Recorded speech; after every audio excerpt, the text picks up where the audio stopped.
महाराष्ट्र लोकांचे मत, लोकांचा विश्वास, आमची बातमी।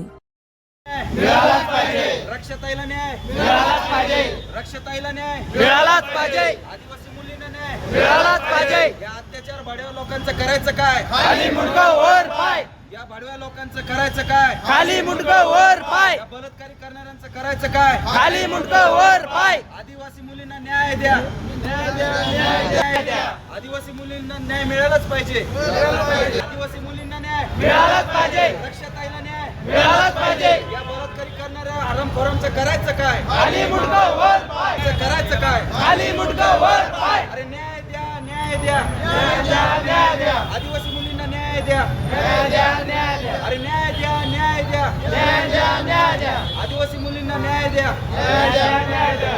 बेटी बचाओ, बेटी बचाओ। आदिवासी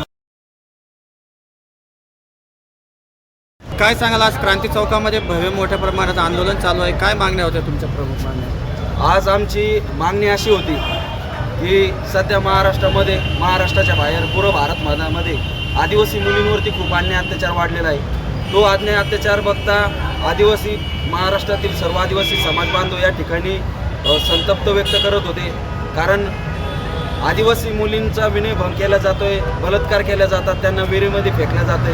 आताच एक घटना घडली मध्य प्रदेशमध्ये, रक्षाताई नावाची मुलगी 10वीमध्ये असताना आबापुरी खंडवा इलाक्यामधील आबापुरी या गावामध्ये ती शाळेमध्ये होती 10वीला, तर ती शाळेमध्ये जात असताना अचानक गायब झाली। कमीत कमी 3 दिवसापासून ती सापडत नव्हती आणि अचानक तिसऱ्या दिवशी म्हणजे 27 तारखेला ती सापडली, ते पण विहिरीत तिचा मृतदेह सापडला।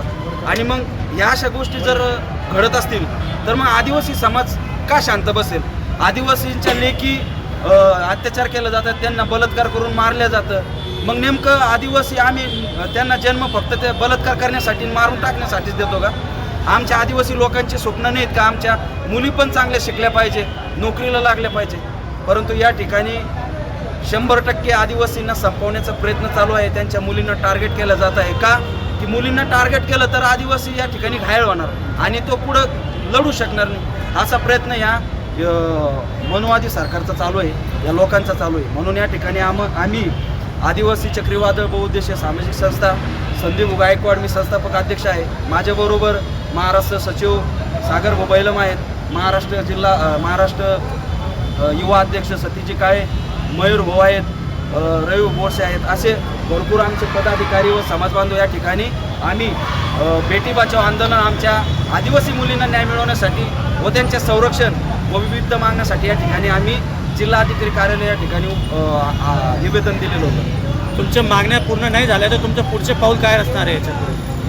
आता खरं सांगितलं तर आमच्या मागण्या 2च होत्या। पहिली मागणी जी रक्षाताईसोबतची घटना घडली होती, एक तर त्या आरोपींना एन्काउंटर करा, नाही तर त्यांना फाशी द्या, आणि दुसरी धुळे जिल्ह्यामध्ये सिंदखेड्यामध्ये ज्या आदिवासी मुलींसोबत स्कूलमध्ये विनयभंग झालेला होता त्या ठिकाणी त्यांच्यावर गुन्हे वगैरे दाखल आहेत आणि समोरील आरोपींवरती त्यांना उघडं करून फटके देताना पोलीस कर्मचाऱ्याच्या माध्यमातून समाजामध्ये व्हिडिओ प्रदर्शन झालं पाहिजे, अशा 2 मागण्या होत्या। या मागण्याच्या विषयावर आम्ही निवेदन दिलं आज, पण आमच्या जर मागण्या या ठिकाणी 15 दिवस 1 महिन्याच्या आत जर मान्य झाल्या नाही किंवा सरकारने नवीन कायद्याची अंमलबजावणी केली नाही तर आदिवासी समाज सरकारच्या विरोधामध्ये सगळ्यात मोठे टोकाचे पाऊल उचलणार आहे। आपलं नाव सांगा। माझं नाव संदीप सुरेश गायकवाड, आदिवासी चक्रीवादळ बहुउद्देशीय सामाजिक संस्था संस्थापक अध्यक्ष। जय महाराष्ट्र, जय शिवराय। विषय असा होता, जो आपण मोर्चा काढला तो आपल्या आई बहिणी वाचवण्यासाठी मोर्चा काढला होता। बेटी बचाओ हा आंदोलन आम्ही सर्व समाज आणि इतर समाज मिळून हा काढला होता।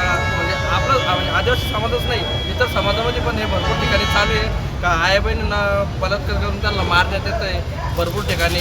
आणि एक शिंदाखेडा धुळे येथे पण एक थोडंसं एक मॅटर झालं होतं, म्हणजे खूप मोठं मॅटर झालं होतं ते मॅटर म्हणजे काय, आपले म्हणजे काही शिक्षक लोक आदिवासी समाजाच्या मुलींवर जे त्यांनी अश्लील वर्तणूक केली होती त्याविषयी पण आम्ही हा आंदोलन म्हणजे 2-3 मुद्दे आम्ही यात लिहिलेले होते। तर आमचं म्हणायचं एवढंच आहे की आम्हाला या गोष्टीमध्ये न्याय भेटला पाहिजे।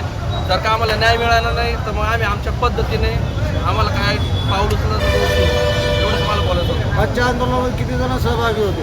आजच्या आंदोलनामध्ये कमीत कमी आज